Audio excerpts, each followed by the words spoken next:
3. Later discussion at the camp. As they gathered about the campfire, some 20 of them, Thomas asked, "Since you are to return to finish the work of the kingdom, what should be our attitude while you are away on the Father's business?" As Jesus looked them over by the firelight, he answered, "And even you, Thomas, fail to comprehend what I have been saying. Have I not all this time taught you that your connection with the kingdom is spiritual and individual, wholly a matter of personal experience in the Spirit by the faith realization that you are a son of God?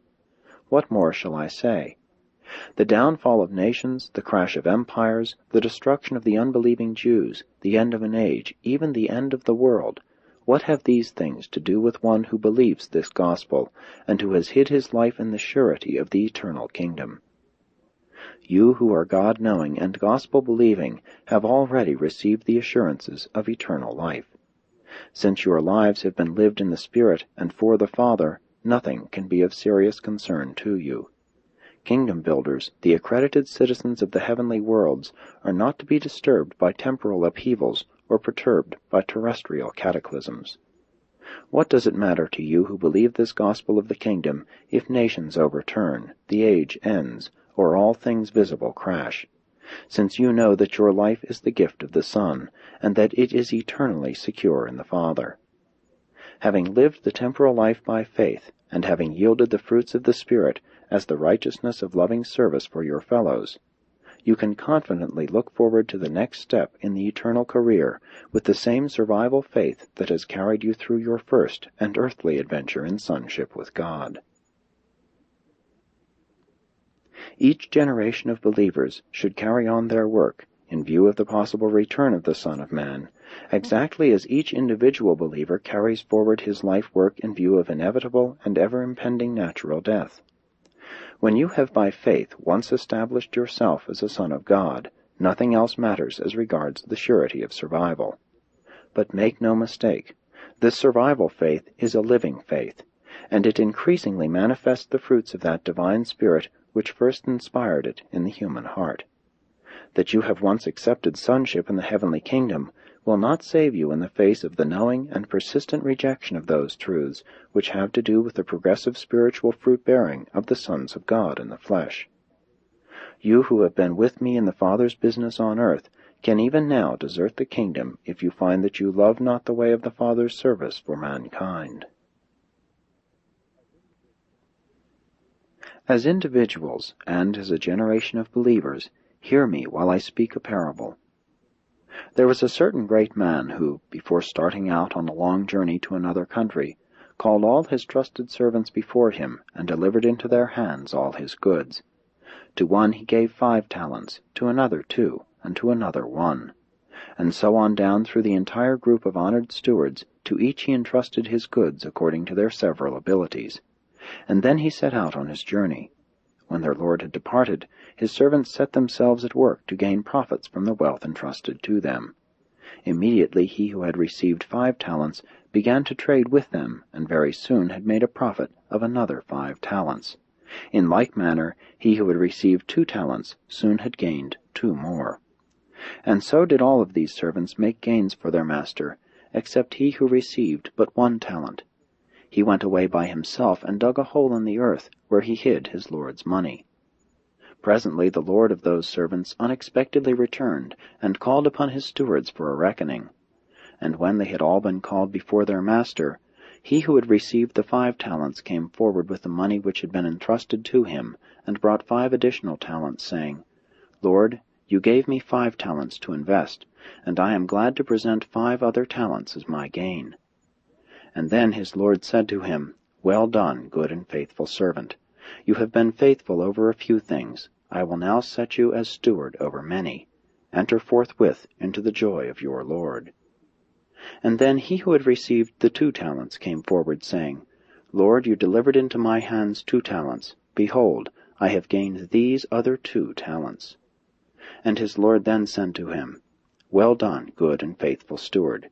You also have been faithful over a few things, and I will now set you over many. Enter you into the joy of your Lord." And then there came to the accounting he who had received the 1 talent. The servant came forward, saying, Lord, I knew you, and realized that you were a shrewd man, and that you expected gains where you had not personally labored. Therefore I was afraid to risk aught of that which was entrusted to me.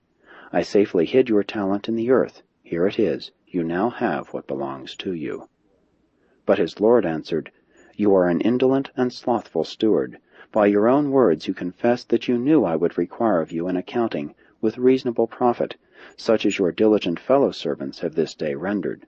Knowing this, you ought, therefore, to have at least put my money into the hands of the bankers, that on my return I might have received my own with interest. And then to the chief steward this Lord said, Take away this 1 talent from this unprofitable servant, and give it to him who has the 10 talents. To every one who has, more shall be given, and he shall have an abundance. But from him who has not, even that which he has shall be taken away. You cannot stand still in the affairs of the eternal kingdom. My Father requires all his children to grow in grace and in a knowledge of the truth. You who know these truths must yield the increase of the fruits of the Spirit, and manifest a growing devotion to the unselfish service of your fellow servants. And remember that, inasmuch as you minister to one of the least of my brethren, you have done this service to me. And so should you go about the work of the Father's business, now and henceforth, even forevermore. Carry on until I come. In faithfulness do that which is entrusted to you, and thereby shall you be ready for the reckoning call of death. And having thus lived for the glory of the Father and the satisfaction of the Son, you shall enter with joy and exceedingly great pleasure into the eternal service of the everlasting kingdom. Truth is living. The Spirit of truth is ever leading the children of light into new realms of spiritual reality and divine service. You are not given truth to crystallize into settled, safe, and honored forms. Your revelation of truth must be so enhanced by passing through your personal experience that new beauty and actual spiritual gains will be disclosed to all who behold your spiritual fruits, and in consequence thereof are led to glorify the Father who is in heaven. Only those faithful servants who thus grow in the knowledge of the truth, and who thereby develop the capacity for divine appreciation of spiritual realities, can ever hope to enter fully into the joy of their Lord. What a sorry sight for successive generations of the professed followers of Jesus to say, regarding their stewardship of divine truth, Here, Master, is the truth you committed to us 100 or 1,000 years ago. We have lost nothing. We have faithfully preserved all you gave us. We have allowed no changes to be made in that which you taught us. Here is the truth you gave us. But such a plea concerning spiritual indolence will not justify the barren steward of truth in the presence of the Master.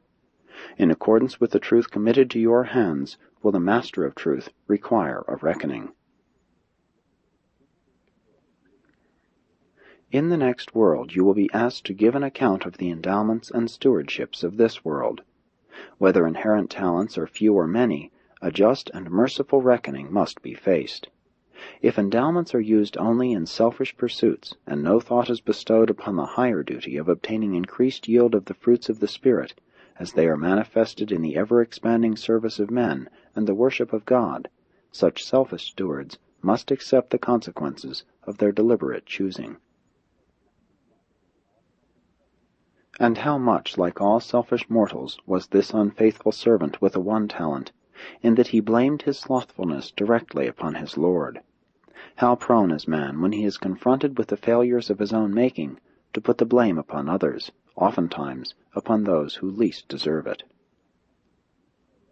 Said Jesus that night as they went to their rest, Freely have you received, therefore freely should you give of the truth of heaven, and in the giving will this truth multiply and show forth the increasing light of saving grace, even as you minister it.